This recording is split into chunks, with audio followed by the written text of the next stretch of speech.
Hi. So, we are going to talk about why hobbits are actually the best. The best what? The best fantasy species? The best cooks? The best adventurers?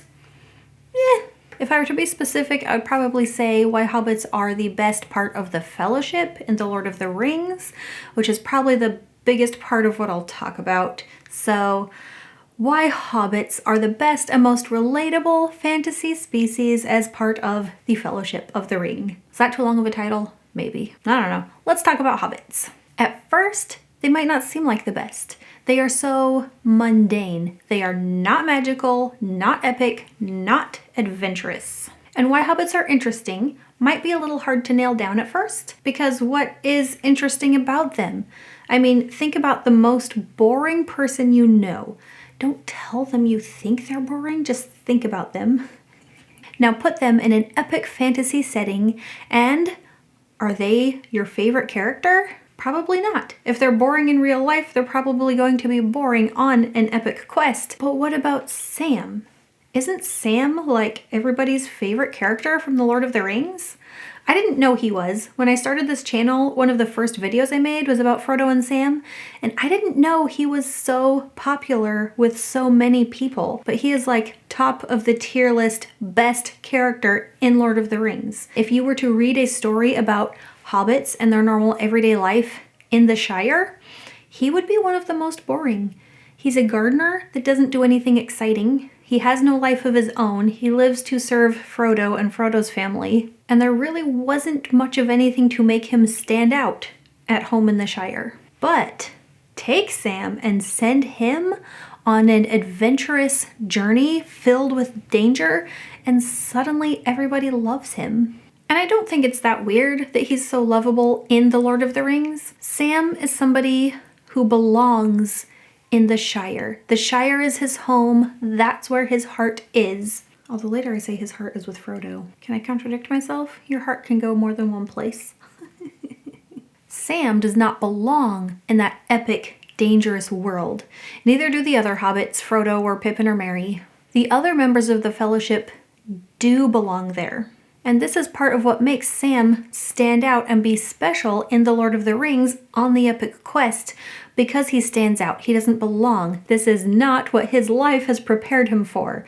When you think of the other members of the Fellowship, Gandalf, Aragorn, Boromir, Gimli, Legolas, they do belong in the epic fantasy world. Elves, dwarves, wizards, Dunedain, men from a noble lineage, they belong in the epic fantasy quest type of story. They are not out of place. They are just doing their thing. They don't have to leave what they are used to. There's no culture shock. Having to fight the evil of Sauron is neither unfamiliar or unexpected. But for the hobbits, The Lord of the Rings is almost a portal fantasy. But instead of passing through a wardrobe into a strange magical land, they simply have to pass out of the Shire into the rest of Middle-earth. They have to leave what is familiar and comfortable and go into the big wide world that is dangerous and uncomfortable, and there's not regular meals promised.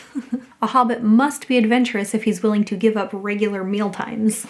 But I think part of what makes the hobbits so compelling is how much more heart and courage it takes for them to go on this quest with the ring to save Middle-earth than it does for the rest of the Fellowship. For the others, the other part of the Fellowship, these other normal fantasy characters, leaving home to go on a dangerous quest to defeat evil was not as monumental or unusual as it was for the hobbits. It's almost like normal life to them. I mean, especially for the elves, since they were there last time Sauron was strong. The hobbits choose to leave everything they are used to.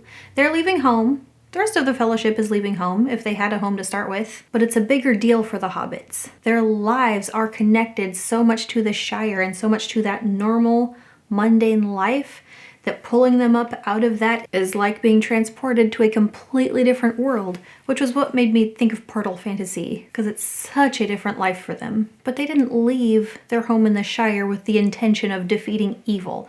They didn't have these big ideals.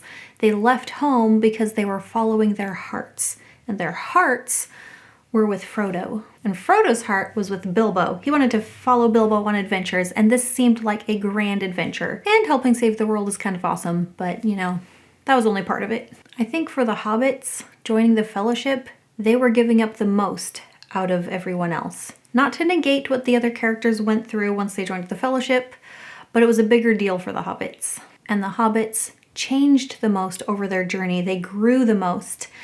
At least out of the mortals. I'm not sure if Gandalf turning into Gandalf the White counts or can be compared to. But going from a normal everyday hobbit to a legendary hero is a pretty big deal. They also traveled the farthest out of anyone else in the Fellowship, and they, by very necessity, had to show the most courage. These are not warriors or soldiers or fighters or wizards or anything that would normally handle what they have to handle on their journey through Middle-earth, but they handle it anyway. So whereas someone like Gandalf or Aragorn, or any of the others, may have started out as a hero being chosen for this quest, the hobbits, through their journey, became heroes. That makes them relatable, right? None of us are probably a hero in real life, but it could be a dream to someday become a hero through adventures and quests. That's why we read fantasy a little bit in the first place. Get a little taste of that in our life. Also, the personal struggles that the hobbits went through were pretty real and relatable. The type of growth they had to go through. You have the love and devotion of Sam for Frodo that is so deep and so strong. And the friendship between Merry and Pippin and all four of the hobbits, that's something we can understand or at least desire. So with all this about hobbits that makes them wonderful and relatable and awesome, how can we not think that they are just the best? So in conclusion, hobbits are the best. I hope you enjoyed this video, and if you would like to see more like this, you can subscribe to this channel. You can also follow me on Instagram or Twitter, and I will see you next time. Bye!